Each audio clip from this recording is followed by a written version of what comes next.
오늘은 청정 안전지대라는 제목으로 말씀을 나누도록 하겠습니다. 오늘 우리가 묵상하게 될 본문의 말씀은 시편 12편 5절과 시편 46편 1절로 3절의 말씀을 같이 보도록 하겠습니다. 시편 12편 5절, 시편 46편 1절로 3절 함께 봅니다. 여호와의 말씀에 가련한 자들의 눌림과 궁핍한 자들의 탄식으로 말미암아 내가 이제 일어나 그를 그가 원하는 안전한 지대에 두리라 하시도다.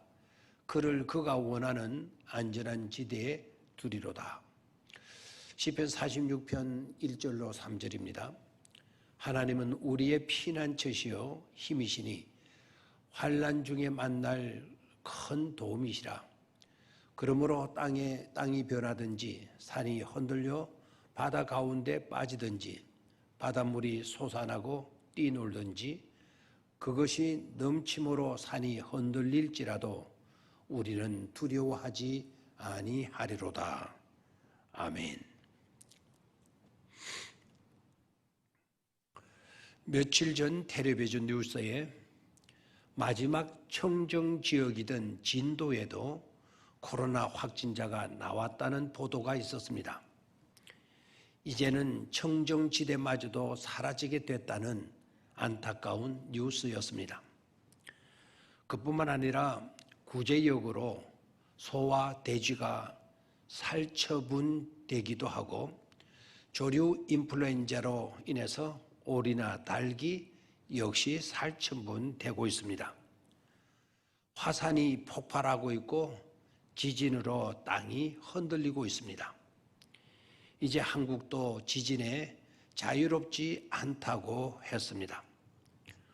어느 곳에서는 홍수가, 어떤 지역에서는 폭설이 지구촌을 긴장시키고 있습니다. 테러와 살인, 폭력과 사기 행각이 끊일 날이 없습니다. 하고 보면 이 땅 어디에도 청정지대도 없고 안전지대도 없다는 것입니다. 그러니 불안할 수밖에 없고 두려울 수밖에 없는 것입니다. 미국의 세계적 갑부가 고급 주택을 짓고 철저한 보안 장치를 갖추고 패닉 룸이라고 해서 어떤 충격에도 거뜬할 수 있는 그런 방을 만들고 했는데 입주하던 바로 그날 밤 3명의 괴한의 침입을 받아서 패닉 룸에서 살해당하고 말았다고 합니다. 그것도 패닉 룸에서 말입니다. 나중 범인이 체포되었는데 놀랍게도 손자가 할아버지의 재산을 노리고 패닉 룸을 설계한 사람과 짜고 들어와 할아버지를 살해한 것입니다. 정말 아이러니하게도 도로를 횡단하는 보행자의 안전을 위해 선을 그어 놓은 것에서 가장 빈번하게 사고가 발생을 한다고 합니다. 그렇다면 세상 안전한 곳과 청정한 곳은 어디일까요? 그렇습니다. 세상 어디에서도 우리를 안전하게 지켜주고 보호해줄 안전지대는 없다는 것입니다. 그러면 그럴수록 청정지대, 안전지대를 우리는 더욱 갈망하게 되는 것이죠. 그래서 사람들은 저마다 안전지대를 찾고 안전지대를 원합니다. 그렇다면 어디에서 안전지대를 찾고 청정지역을 찾겠습니까? 이럴 때일수록 성경에서 그 해답을 찾도록 해야 합니다. 세상 그 어떤 곳에서도 그런 곳은 없으니까 말입니다. 오늘 우리가 본문을 읽었던 시편 12편 말씀, 하나님의 백성을 안전지대에 두시겠다. 하나님은 자기의 백성을 안전지대에 두시겠다라고 말씀하십니다. 시편 46편에서도 하나님은 우리의 피난처가 되시고 우리의 힘이시고 환난 중에 만날 큰 도움이시라고 고백했습니다. 시편 12편 1절을 NIV 성경으로 보게 되면 NIV 성경에서는 이렇게 말씀을 하고 있습니다. 이렇게 번역이 되었죠. 나는 내 백성을 중상하고 위협하는 자들로부터 보호할 것이다. 나는 내 백성을 보호할 것이다 라고 번역했습니다. 하나님은 도피성을 허락하셨습니다. 실수로 죄를 지은 사람들을 보호하시기 위해서 하나님은 그 도피처 6곳을 이렇게 허락하셨죠. 특히 시편 46편의 말씀은 교회사적으로도 대단히 유명한 시로 알려진 말씀입니다. 깔뱅이라고 하는 신학자 깔뱅이가 성경 원문을 바로 이 42편 원문을 불어로 번역하면서 첫 번역으로 선택한 성경이 바로 시편 46편이었습니다.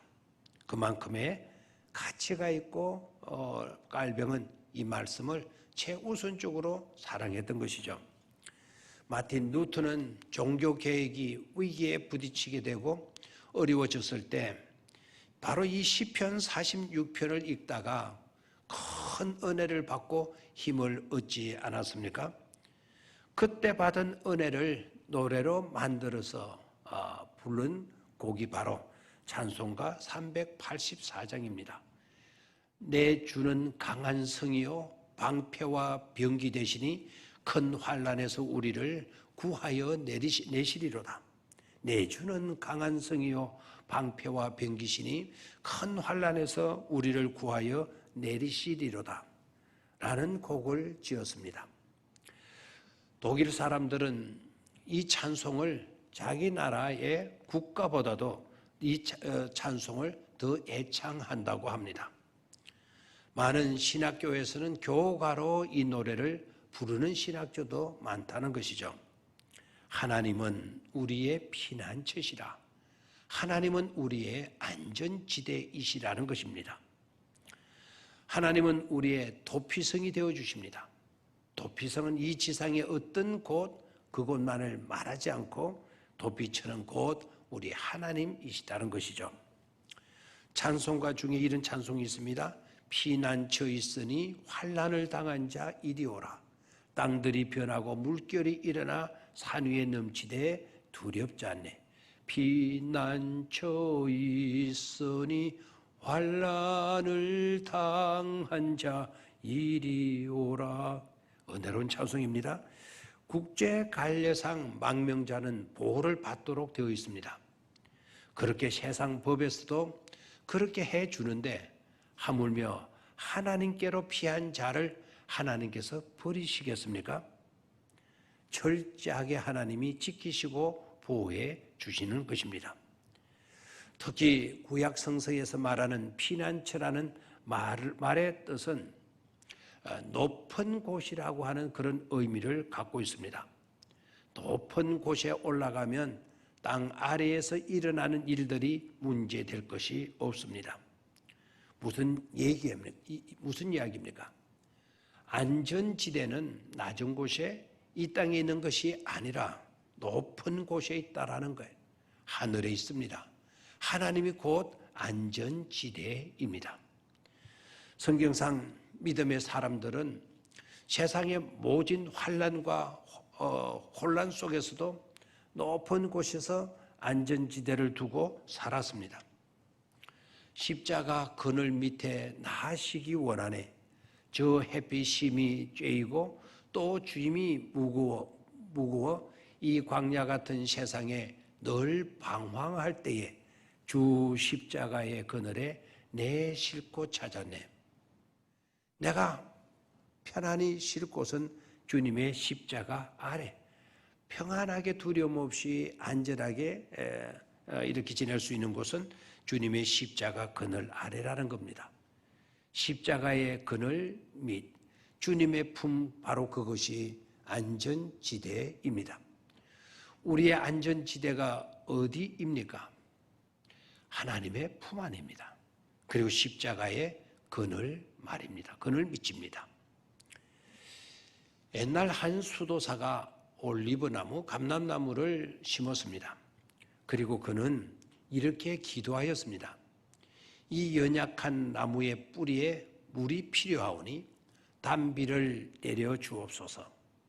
하나님께서 그 기도를 들으시고 단비를 내려 주셨습니다. 그 수도사는 또 기도를 했습니다. 주여, 이 나무는 태양빛이 필요합니다. 기도하오니 햇빛을 내려 주옵소서. 검은 구름에 덮여있던 태양이 얼굴을 드러내더니 바로 그 나무가 있는 곳에 햇빛을 비춰 주었습니다. 이번에는 수도사가 또 이렇게 외쳤습니다. 주님, 이 나무가 단단해지기 위해서는 서리가 필요합니다. 그 작은 나무에는 서리가 앉아서 번쩍반짝거리고 있었습니다. 그런데 웬걸 저녁에는 죽어버렸습니다. 그 수도사는 동료 수도사의 방을 찾아가서 그의 이러한 경황을 다 털어놓았습니다. 나도 역시 작은 나무 한 그루를 심어 키우고 있어. 이 수도사의 말을 들은 친구가 이 수도사에게 들려준 말입니다. 나도 역시 작은 나무 한 그루를 심어 키우고 있어. 그런데 보세요. 아주 잘 자랍니다. 이렇게. 나는 나무를 하나님께 맡깁니다. 그 나무를 만드신 하나님께 맡깁니다. 그분은 나보다 나무가 필요한 것과 그 때를 정확히 아시니까요. 그러므로 나는 내 방식이나 어떤 생각들에 얽매이지 않습니다. 다만 이렇게 기도하지요. 주여, 이 나무가 필요로 하는 것을 주시옵소서. 주여, 이 나무가 필요로 하는 것을 주시옵소서. 강풍이든 햇빛이든 또한 바람이든 비나 썰이든 주님께서 때를 따라 주시옵소서. 주님께서는 이것을 만드셨고 그리고 누구보다도 잘 아시니까 말입니다. 라고 기도할 뿐입니다. 라고 말해 주더라는 것입니다. 내일 아침에 이어서 말씀을 드리도록 하겠습니다. 감사합니다.